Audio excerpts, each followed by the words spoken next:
નમસ્કાર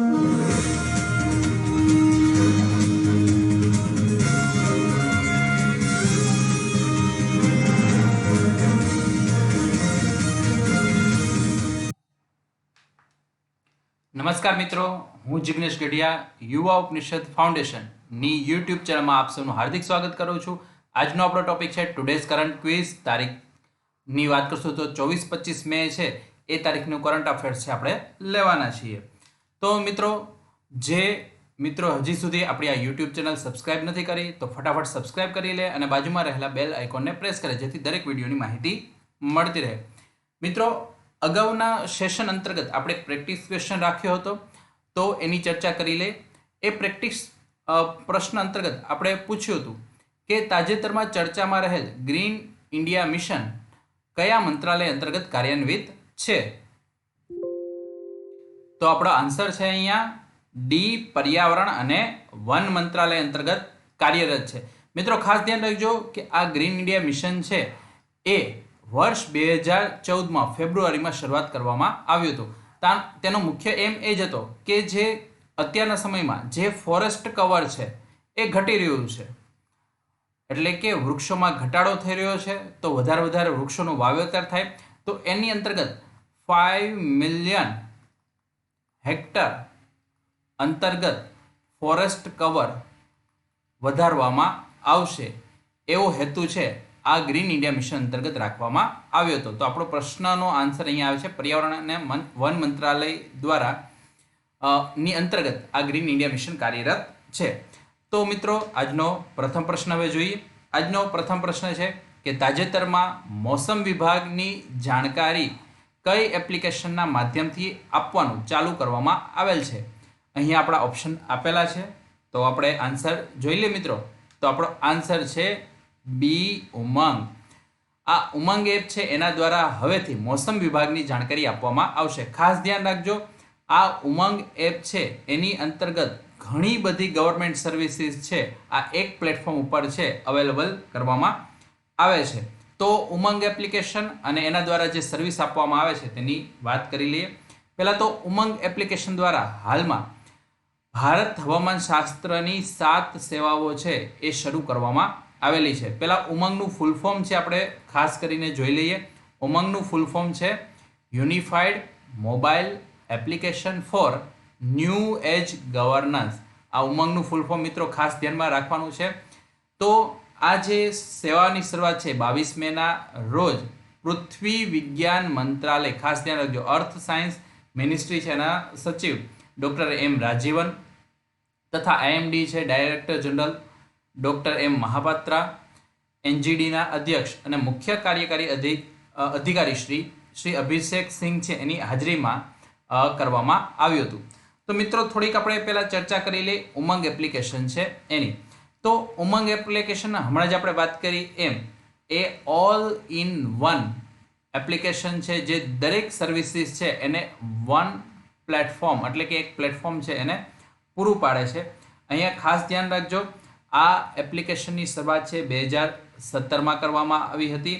તેનો ઉદ્દેશ્ય એ જ હતો કે ફોન દ્વારા મેક્સિમમ છે સર્વિસીસ છે એ એક જ પ્લેટફોર્મ પર દરેક લોકોને મળી રહે. ખાસ ધ્યાન રાખજો કે આ એપ્લિકેશન અંતર્ગત 127 વિભાગો અને 25 રાજ્યોની અલગ અલગ સેવાઓ છે અહીંયા જોડાયેલી છે.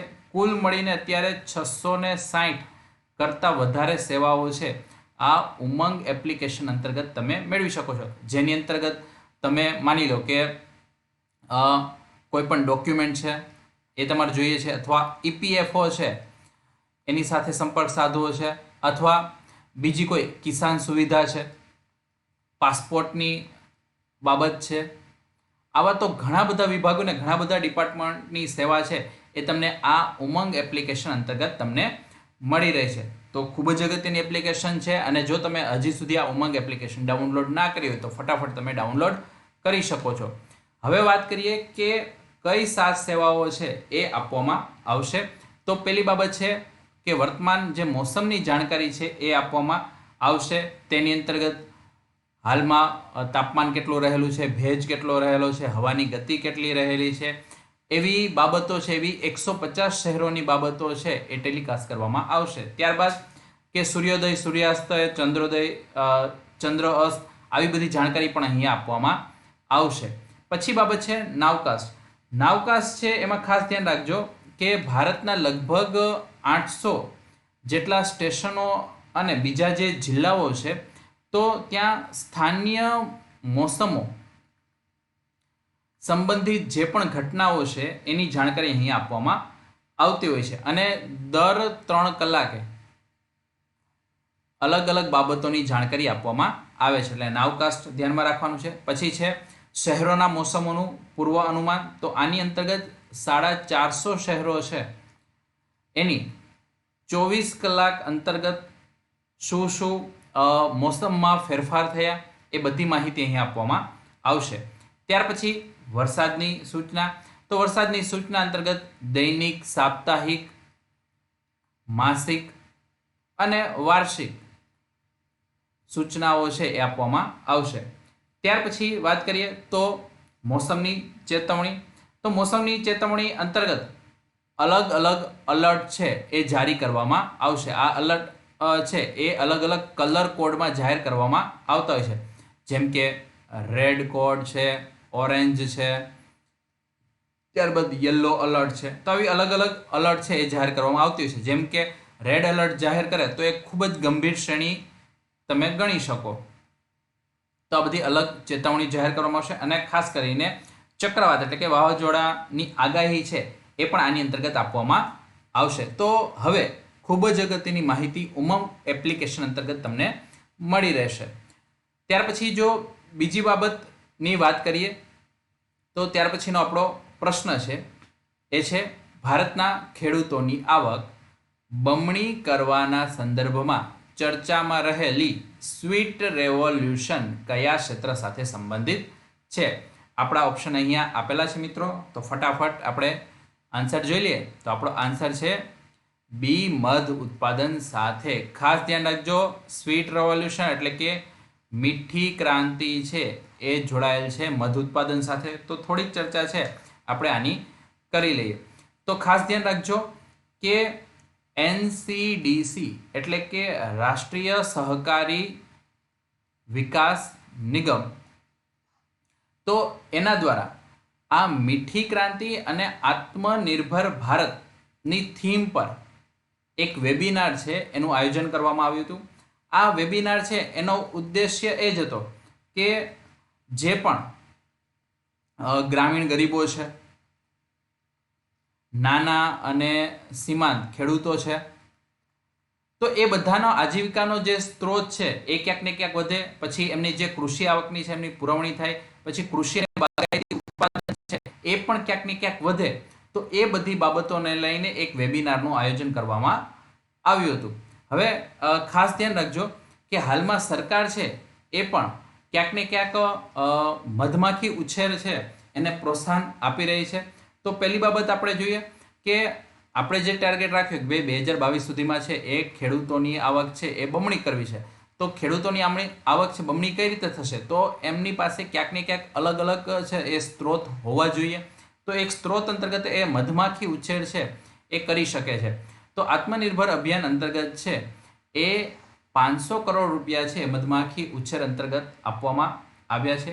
બીજું કે ખાસ ધ્યાન રાખજો કે રાષ્ટ્રીય મધમાખી મંડળ, એક ખાસ ધ્યાન રાખજો રાષ્ટ્રીય મધમાખી મંડળ, આ સિવાય રાષ્ટ્રીય મધમાખી ઉછેર અને હની મિશન, આ બધા મિશન અંતર્ગત 30 લાખ ખેડૂતોને મધમાખી ઉછેરની તાલીમ આપવામાં આવેલી છે. અને આના માટે સરકારે આર્થિક સહાય પણ આપેલી છે. તો આ બાબત ખૂબ જ અગત્યની છે. અને સરકારે સ્વીટ રેવોલ્યુશનના ભાગરૂપે જ આ હની મિશન છે શરૂ કર્યું હતું. બીજું, ભારત વિશ્વના ટોચના 5 મધ ઉત્પાદકોમાં હાલમાં સામેલ થઈ ગયું છે. જો આપણે અત્યારે કમ્પેરિઝન કરીએ કે 2005-06ની તુલના ગણીએ તો 2005-06ની તુલના અંતર્ગત જે મધનું ઉત્પાદન છે એ 242%, 242%, અને નિકાસની જો વાત કરીએ તો નિકાસમાં 265% છે એનો વધારો થયો છે. તો આ ખૂબ જ અગત્યની બાબત રહેલી છે. મિત્રો ખાસ ધ્યાન રાખજો કે પ્રધાનમંત્રી છે તો એમની આર્થિક સલાહકાર પરિષદે પ્રોફેસર બિબેક દેબરોય ની અધ્યક્ષતામાં, ખાસ ધ્યાન રાખજો પ્રોફેસર બિબેક દેબરોય છે એમની અધ્યક્ષતામાં છે એ મધમાખી ઉછેર વિકાસ સમિતિની રચના કરી હતી. એટલે આ ધ્યાનમાં રાખવાનું છે. તમને પૂછે કે ભાઈ મધમાખી ઉછેર વિકાસ સમિતિની ભલામણ કોને કરી હતી, તો વિવેક દેબરોય છે એ સમિતિ અથવા વિવેક દેબરોય કમિટી તમે ધ્યાનમાં રાખશો. અહીંયા આ જે કમિટી છે એમણે કઈ કઈ ભલામણ કરી કે ભાઈ જો તમારે કૃષિ ઉત્પાદકતા વધારવી છે, ખાસ ધ્યાન રાખજો કૃષિ ઉત્પાદકતા સુધારવી છે તો એના માટે તમે આનો ઉપયોગ કરી શકો છો. બીજું, આનાથી રોજગાર છે એ ઉત્પાદન થશે.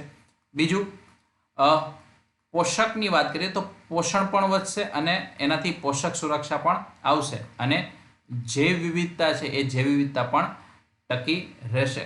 ખાસ ધ્યાન રાખજો મધમાખી ઉછેર એનું મહત્વ એ પણ છે કે જો આપણે વાત કરીએ 2017-18માં તો 2017-18માં આપણું મધ ઉત્પાદન છે એ હતું 64.9 ટન 64,900 ટન 64,000 ટન છે એટલું આપણું ઉત્પાદન હતું. અને એ ઉત્પાદનની સાથે ભારત છે ત્યારે 8મા ક્રમે હતું. હાલમાં તો આપણે છે 5મા ક્રમે આવી ગયા છે. અને ચીનની જો વાત કરીએ તો 551,000 ટનની સાથે ચીન છે એ પ્રથમ સ્થાને રહેલું છે. એટલે મધ ઉત્પાદનમાં જો પ્રથમ સ્થાનની વાત કરીએ તો પ્રથમ સ્થાન કોની પાસે છે, ચીન પાસે. આ પણ ખાસ ધ્યાનમાં રાખવાનું છે. આપણું લક્ષ્ય એ જ છે કે ક્યાંક ને ક્યાંક આપણે 2022 સુધીમાં છે એ ખેડૂતોની આવક બમણી કરીએ. તો આવક બમણી આ રીતે થશે કે આપણે અલગ અલગ છે એ ક્યાંક ને ક્યાંક ઉત્પાદન વધારવા પડશે. એ પછી પશુપાલન તરફ હોય, મધમાખી પાલન તરફ હોય, એવા અલગ અલગ ક્ષેત્રો આપણે ખોલવા પડશે. તો મિત્રો ત્યાર પછીનો આપણે ક્વેશ્ચન જોઈ લઈએ. ત્યાર પછીનો ક્વેશ્ચન છે કે સંયુક્ત રાષ્ટ્ર દ્વારા ભારતના કયા રાજ્યની પહેલ ખુડોલ ને કોવિડ-19 થી લડવા માટે ટોચની 10 વૈશ્વિક પહેલોમાં સ્થાન મળ્યું છે? અહીંયા ઓપ્શન આપેલા છે તો આન્સર જોઈ લઈએ મિત્રો. તો આપણો આન્સર છે બી, મણિપુર. તો મણિપુરમાં છે આ ખુડોલ પહેલ છે એ ચાલુ કરેલ છે. તો પહેલાં તો જોઈ લે કે આ ખુડોલ પહેલ શું છે. તો ખાસ ધ્યાન રાખજો પહેલાં તો જે ખુડોલ પહેલ છે એને સંયુક્ત રાષ્ટ્ર છે એટલે કે યુએન છે એમને કોવિડ-19 સામે લડવા માટેની જેટલી પણ પહેલો છે એમાં 10 વૈશ્વિક પહેલોમાં સ્થાન આપેલું છે. હવે આ ખુડોલની વાત કરીએ તો એક એનજીઓ છે યાઓલ, તો એના દ્વારા પહેલ શરૂ કરી છે. આ પહેલ અંતર્ગત એલજીબીટીક્યુ મીન્સ લેસ્બિયન, ગે, બાયસેક્સ્યુઅલ, ટ્રાન્સજેન્ડર અને ક્યુર આ જે સમુદાયના લોકો છે, પછી જે દૈનિક વેતનવાળા લોકો છે, બાળકો છે કે એડ્સથી પ્રભાવિત લોકો છે, તો એ દરેક લોકોને ભોજન મળી રહે, સ્વચ્છતા જળવાઈ રહે અને એમના સ્વાસ્થ્યનો ખ્યાલ રહે તો એના માટેની સુવિધા આપવામાં આવી રહી છે. અને આ સુવિધાના કારણે છે યુએનની નજર પણ આ ખુડોલ પહેલ પર ગયેલી છે. તો આ બાબત તમારા મિત્રો ખાસ ધ્યાનમાં રાખવાની છે. આ પ્રકારના પ્રશ્નો છે પૂછાઈ જતા હોય છે. ત્યાર પછીનો આપણે પ્રશ્ન જોઈએ કે વિશ્વની સૌથી વધુ કમાણી કરવાવાળી મહિલા હાલમાં મહિલા ખેલાડી કોણ બની છે? તો ઓપ્શન અહીંયા આપેલા છે તો ફટાફટ આપણે આન્સર જોઈ લઈએ મિત્રો. તો આપણો આન્સર છે ડી, નાઓમી ઓસાકા. તો નાઓમી ઓસાકા છે એ હાલમાં સૌથી વધુ કમાણી કરવાવાળી મહિલા ખેલાડી બની ગઈ છે. ખાસ ધ્યાન રાખજો કે તેમણે એક વર્ષમાં આ ખાસ ધ્યાન રાખજો એક વર્ષની અંદર જે કમાણી છે એના રેકોર્ડની વાત છે. તો એક વર્ષમાં સૌથી વધુ કમાણી કરવાનો રેકોર્ડ છે એ તોડ્યો છે. આની પહેલાંનો રેકોર્ડ છે રશિયાની મારિયા સારાપોવાના નામે હતો. ખાસ ધ્યાન રાખજો કે આ બધો રેકોર્ડ છે કોના દ્વારા બહાર પાડવામાં આવ્યો છે? તો અમેરિકાની મેગેઝિન ફોર્બ્સ એમના દ્વારા આ વસ્તુ બહાર પાડવામાં આવેલી છે. તો એના અનુસાર જે 22 વર્ષીય ઓસાકા છે એમને પાછલા 12 મહિનામાં $74 લાખ કમાયા છે. અને જો બીજી એક ખેલાડીની વાત કરીએ તો સેરેના વિલિયમ્સ. તો સેરેના વિલિયમ્સ છે એમની આવક $60 લાખ, તો એના કરતાં $14 લાખ છે વધારે કમાયા છે, તો ફર્સ્ટ રેન્ક પર તે આવી ગઈ છે. ત્યાર પછીની વાત કરીએ, ત્યાર પછીનો ક્વેશ્ચન જોઈએ તો તાજેતરમાં કેન્દ્ર સરકારે મનરેગા કામદારોને 170 કરોડ રૂપિયા છે એ ડિસ્બર્સ કર્યા છે, એટલે કે વિતરણ કર્યું છે. તો તેમાંથી નીચેનામાંથી મનરેગાના ઉદ્દેશ્યો ક્યાં છે?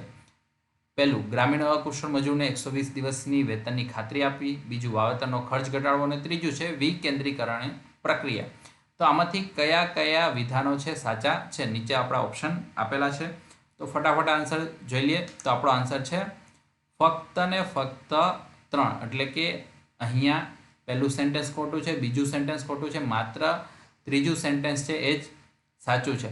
તમે મિત્રો જો કે આ વાવેતરનો ખર્ચ ઘટાડવા માટે આ કોઈ પ્રક્રિયા છે અથવા મનરેગા છે એ સિસ્ટમ ચલાવવામાં આવતી નથી, યોજના ચલાવવામાં આવતી નથી. મનરેગા છે એ સૌથી મોટો વર્ક ગેરંટી પ્રોગ્રામ છે અને આપણને દરેકને ખ્યાલ છે કે 2005થી તેને લાગુ કરવામાં આવેલ છે. આનો મુખ્ય ઉદ્દેશ્ય શું હતો કે જે ગ્રામીણ ઘરો છે તો ત્યાં દર વર્ષે 100 દિવસની જે વેતન રોજગારની છે એ બાંયધરી આપવી, એટલે તમને ગેરંટી આપવામાં આવશે કે તમને 100 દિવસ તો રોજગારી મળવાની છે. એટલે એમનો પ્રાથમિક ઉદ્દેશ્ય હતો.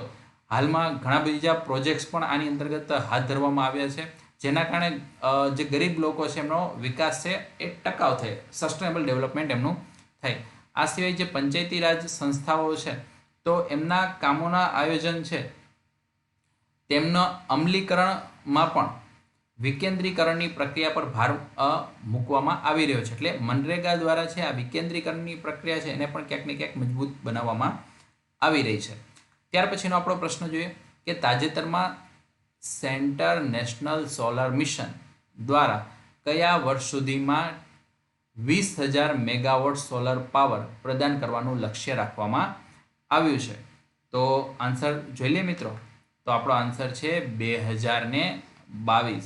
તો 2022 સુધીમાં છે આપણે ખાસ ધ્યાન રાખજો કે 20,000 મેગાવોટ છે સોલર પાવર છે એ ઉત્પન્ન કરીશું.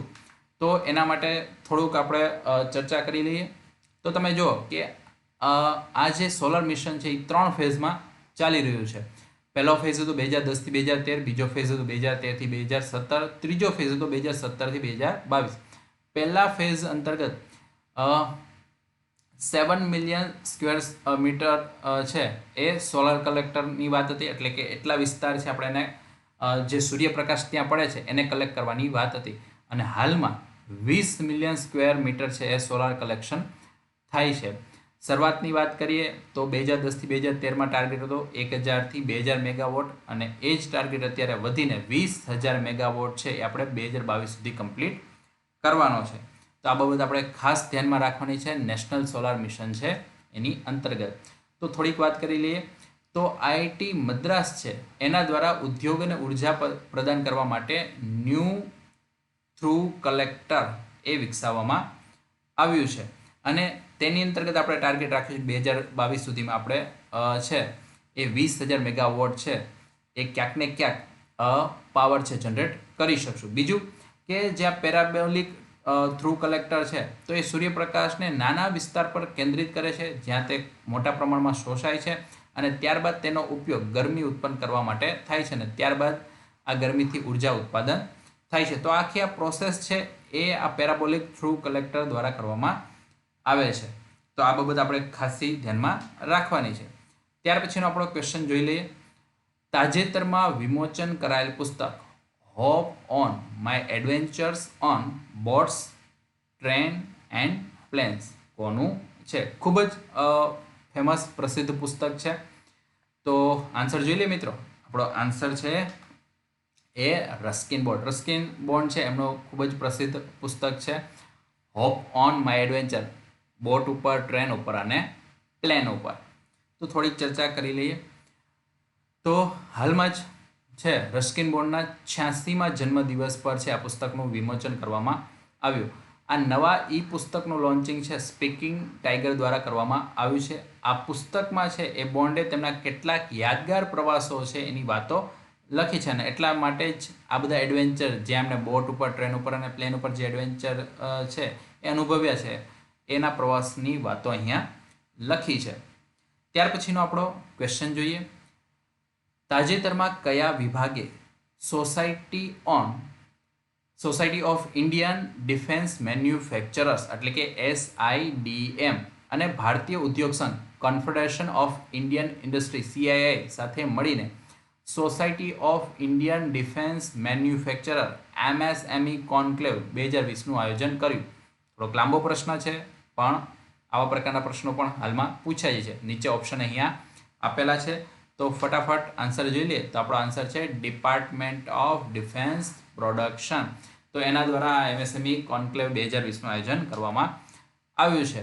તો ખાસ ધ્યાન રાખજો, ઉપર તો નામ આપેલું છે કે કોના દ્વારા છે આ વસ્તુ થઈ છે, તો ડિપાર્ટમેન્ટ ઓફ ડિફેન્સ પ્રોડક્શન વિભાગ છે. બીજું society of Indian defence manufacture એટલે SIDM અને ભારતીય ઉદ્યોગ સંઘ એટલે કે CII એમની સાથે મળીને આ MSME કોન્ક્લેવ 2020નું આયોજન કર્યું છે. ખાસ ધ્યાન રાખજો કે આ જે કોન્ક્લેવ છે એની થીમ છે business continuity for MSME in defence and aerospace sector, એટલે કે જે ડિફેન્સ અને એરોસ્પેસ સેક્ટર છે એમાં ક્યાંક ને ક્યાંક MSME છે એ પોતે બિઝનેસ પોતાનો આગળ વધારી શકે. તો મિત્રો આ સાથે આજના આપણા પ્રશ્નો અહીંયા પૂરા થાય છે. તો આજનો આપણે પ્રેક્ટિસ ક્વેશ્ચન છે એ ફટાફટ જોઈ લઈએ. આજનો આપણો પ્રેક્ટિસ ક્વેશ્ચન છે, તાજેતરમાં કોના દ્વારા બાયોડાયવર્સિટી સંરક્ષણ ઇન્ટર્નશીપ પ્રોગ્રામ લોન્ચ કરવામાં આવ્યો છે? અહીંયા 3 છે એ સંસ્થાઓ આપેલી છે અને આપણા ઓપ્શન આપેલા છે. તો મિત્રો આનો આન્સર છે એ તમારે ફરજિયાત કોમેન્ટ બોક્સમાં છે એ જણાવવાનો છે. તો કોમેન્ટ બોક્સમાં આન્સર આપવાનું બિલકુલ ભૂલતા નહીં. તો આજની થોટ્સ જોઈ લે. આજની થોટ ઓફ ધ ડે છે, dreams are the seeds of change, nothing ever ગ્રોન્સ without a seed and nothing ever change without a dream.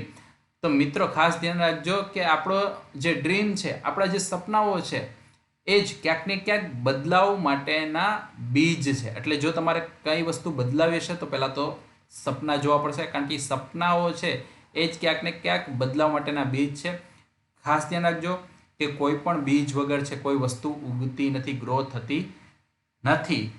એટલા માટે વધારેમાં વધારે તમે સપના જુઓ, વધારેમાં વધારે મહેનત કરો અને જે બદલાવો તમે ઈચ્છો છો એ બધા બદલાવો તમે દુનિયામાં લાવી શકો છો. તો આ આજની થોટ્સ છે, આના ઉપર પૂરેપૂરો અમલ તમારે કરવાનો છે. તો આ સાથે આપણો વિડીયો લેક્ચર અહીંયા સમાપ્ત થાય છે. જો આપણો વિડીયો લેક્ચર તમને પસંદ પડ્યો હોય તો ફટાફટ લાઈક કરો, શેર કરો અને સબસ્ક્રાઈબ કરો. જય હિન્દ, જય Bharat, stay home, stay safe.